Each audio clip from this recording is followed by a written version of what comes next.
एक दिन ठाकुर जी अपने ग्वाल वालों के संग खेल रहे थे, तो ठाकुर जी ने ऐसे खेल खेल में श्रीदामा को धक्का दिया। श्रीदामा गिर गया, बहुत जोर से रोया। ठाकुर जी बोले, अरे भैया शांत है जा, लग गई। अरे ठीक है अब शांत है जा। लेकिन श्रीदामा शांत नहीं हो गए। ठाकुर जी बोले, तुम कैसे हो?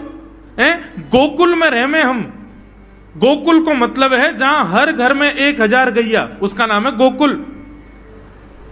इतनी गैयान को दूध घी दही सब हमारे घर में होवे। अरे खा पी के ने बढ़िया अपनी शरीर को बनाओ, खेल खेल में लगती रहे, इतना रोवे को कहा मतलब है?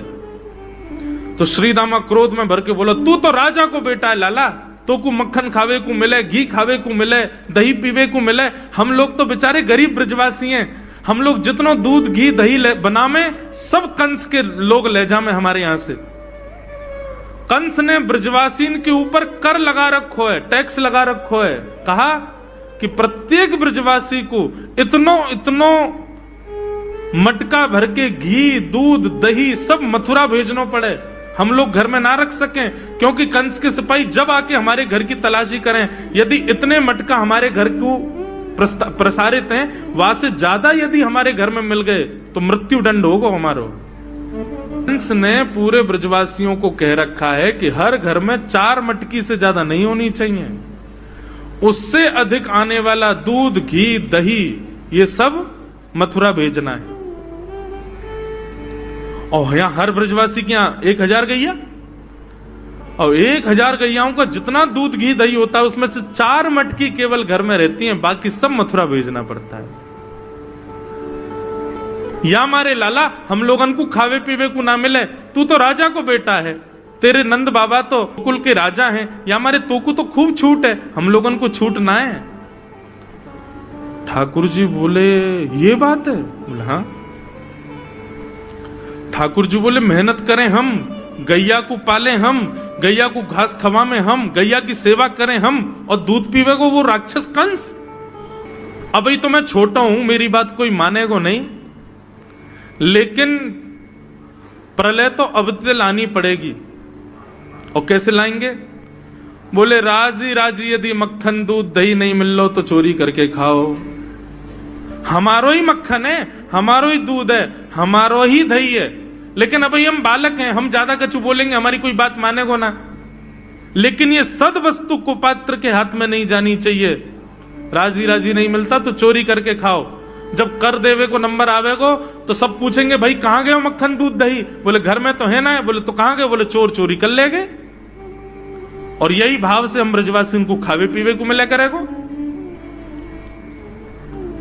मधुमंगल श्रीदाम बोले, लाला तू जो कहेगो सो करेंगे, लेकिन चोरी नहीं करेंगे। ठाकुर जी बोले, तो ठीक है, कल से तुम लोग अलग खेलो, मैं और दाऊ दादा अलग खेलेंगे, हमारे संग मत खेलना। मधुमंगल सीताम बोले, अरे लाला तू ना जाने, मैया यो के लाला जो चाहे करियो, चोरी मत करियो, चोरी करवे तो ब्याह ना होवे। ठाकुर जी बोले, ब्याह की पड़ रही है तो है, ब्याह ना होवे। ऐसो पत्र पूछ रहा सो है गयो, पत्रो दुबरो सो तू सीख जैसो है गयो, तो कौन ब्याह करेगा ऐसे? अरे ब्याह करना तो ने खाया ने पी ने बढ़िया, गाल तेरे बढ़िया होंगे, शरीर ने बढ़िया होगा, तभी तो ब्याह होएगा। अब भैया हमारी बात सुन लो, जितने अच्छे काम करने सब आज कर लो, कल से चोरी करेंगे, पूरे ब्रजमंडल में आतंक मचाएंगे, हमारो ही दूध घी दही है और हम ही चोरी करके खाएंगे। ठाकुर जी ने चोरी क्यों की? क्योंकि सारा गौरस बेवजह मथुरा भेजा जाता था, और मथुरा से कंस पूरे भारत में वितरित करके खूब धन कमाता था। इस वजह से ब्रजवासी प्रताड़ित होते थे, क्योंकि गैया के लालन पालन में जितना खर्चा होगा सब करो ब्रजवासी। 4 मटके मिलते थे, 4 में से 3 को तो बेच देते थे, 1 में पूरा घर चलता था। यह हालत थी ब्रज की। इसलिए ठाकुर जी ने कहा कि भैया राजी राजी नहीं तो गैर राजी, हम जितने बाकी की मटकी मथुरा भेजे वाली उनको सबन को तोड़ फोड़ करेंगे, उनमें से मक्खन निकाल निकाल के खाएंगे, एक दूसरे को खवाएंगे, और सब यहीं रहेगो, मथुरा नहीं जाएगो कछु भी। इसलिए ठाकुर जी ने चोरी की। सबसे पहले प्रैक्टिस अपने घर में ही कर लें कैसे करनी है चोरी। सो अगले दिन ठाकुर जी सवेरे उठे और देखने लगे, यशोदा मैया देख तो नहीं रही, और ठाकुर जी चुपचाप गए महाराज जहां पर सारे मक्खन दूध दही रखे, वहां पहुंच गए गौरस भंडार में।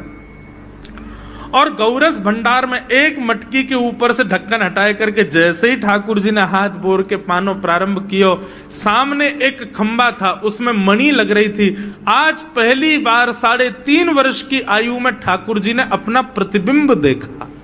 ठाकुर जी ने जैसे ही प्रतिबिंब में अपने रूप को देखा, अपने रूप को देख करके ठाकुर जी बोले, हो तू भी आयो यहां चोरी करवे? अपने आप से ही बात कर रहे हैं ठाकुर जी। अरे मैंने कही तो हती अपने अपने घर में चोरी करनी है, तू दारी के मेरे घर में आगो चोरी करवे? ठाकुर जी अपने प्रतिबिंब से बात कर रहे हैं। अब गौरस भंडार में ठाकुर जी की आवाज गूंज रही थी और वो गूंजते हुए रसोई घर में जा रही थी। रसोई में मैया ने सुनी, बोले ये लाला कहां ते बोल लो है? उठ गयो कन्हैया, मुकु पतो भी ना चली, नूपुरन की आवाज ना आई। मैया दौड़ करके गई तो देखा ढूंढते ढूंढते गौरस भंडार में ठाकुर जी अपने प्रतिबिंब से बात कर रहे हैं। कितनी सुंदर झांकी है ठाकुर जी की। ठाकुर जी मक्खन पा रहे हैं। बोले अच्छा अब आ तो गयो है यहां पे, लेकिन सुन चुपचाप चोरी करके भाग जाइयो, मेरी मैया बहुत मारेगी तोकू। बाकू यदि पतो चल गई तू चोरी कर रहा है तोकू उखलते बांध देगी, मेरी मैया बहुत मारेगी। चुपचाप चोरी कर और निकल ले यहां से। ठाकुर जी चोरी की बात कर रहे थे, यशोदा मैया ने पीछे से सुनी, लाला ओ कन्हैया। ठाकुर जी घबरा गए, मैया कैसे आ गई? हाँ मैया, कौन से बात कर रहे हो तू? अरे मैया देख हमारे घर में चोर घुसायो है। अपने प्रतिबिंब को दिखा करके ठाकुर जी कह रहे हैं, देख मैया हमारे घर में चोर घुसायो, जे चोरी कर रहे हो हमारे यहाँ के मक्खन की, तो मैया को पकड़वे आयो हूं। नन्हे से गोपाल जी, बहुत मधुर लीला। मैया हंस भी रही है और क्रोध भी कर रही। बोले अच्छा जो चोरी कर रहे हो? बोले हाँ। चल याकू तो मैं पकड़ लूंगी, लेकिन जे बता तेरे हाथ में मक्खन कैसे लगो? तू तो याकू पकड़वे आयो ना। अब मैया याकी मैं कहा बताऊं, तेने मेरे हाथ में पद्म राग के ऐसे ऐसे बढ़िया कंगन पहना रखे हैं, कड़ूला पहना रखे हैं सोने के। जब मैं धूप में निकलूं ना तो धूप की किरण से मुंह को बहुत जलन है जाए हाथ में। तो कल मेरे सखा मधुमंगल ने मुझसे कही, बोले लाला जे जलन तेरी दूर रह जाएगी, तू मक्खन में हाथ बोर लियो अपनो, सोई तेरी जलन दूर रह जाएगी। या हमारे मैया जलन हटावे के काजे मैंने हाथ बोरो है। मैया बोली अच्छा चल लाला, यहां तो तेरे जलन है रही और यहां मक्खन कैसे लगो? ठाकुर जी बोले मैया मैं अपनी जलन दूर कर रहा हूं। इतने में जन कहां थे एक मक्खी आके मेरे मुंह पे बैठ गई। बाकू उड़ावे के काजे मैंने जैसे मुंह पे हाथ किया सो मक्खन मेरे मुंह पे लग गो। मैया बोली लाला तू चोरी भी करन लगो और अब झूठ भी बोलन लगो मुंह। ठाकुर जी ने ग्वाल बालों से कहा भैया मिशन फेल हो गया, घर में तो चोरी नहीं कर पाए हम, अब दूसरे इनके घर में दावे बोलो। एक दिन महाराज ठाकुर जी का जब आतंक खूब बढ़ गया गोकुल में, सब गोपियों ने जाकर के मैया से शिकायत करी। बोले मैया अपने लाला को संभाल लियो, नहीं तो काउदना हम देख लेंगी और फिर हमसे मत कहियो कि तेने मेरे लाला से यूं क्यों कही। मैया बोली कहा क्यों मेरे लाला ने?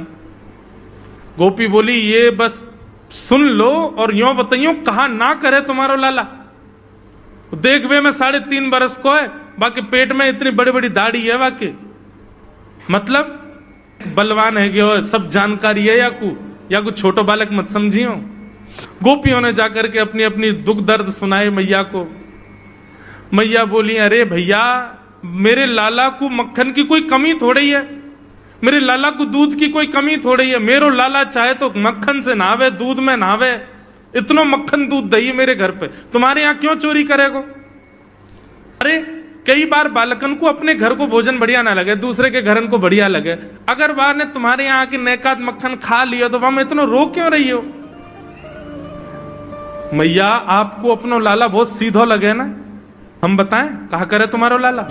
स्वयं खावे हमको कोई दिक्कत नहीं, लेकिन या की एक पूरी मंडली है और पूरी रजिस्टर्ड मंडली है, बाल गोपाल चौर प्रचार प्रसार मंडल, ये घर घर जाके चोरी करते हैं।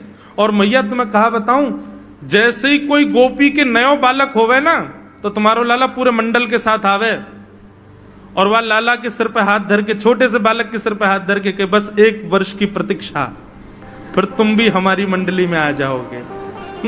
पूरे गोकुल में भय है तुम्हारे लाला को। स्वयं खावे, ग्वाल बालन को खवावे। मैया यहां तक भी बात समझ में आवे, ग्वाल बालन को खवावे, यो नहीं कि नेकाद मक्खन बच जाए तो रहम करके हमारे काज छोड़ जाए, वाकू बंदरन को खवा दे। यशोदा मैया आश्चर्यचकित होकर सुन रही है, बोले ये नेक्सो लाला ये करे? बोले हाँ मैया। बोली मैया अगर चोरी करे तो दिक्कत, और यदि किसी कारण से हमने लाला को रोक दियो, चोरी नहीं कर पाए हमारे घर, तो हमारे रोने क्यों?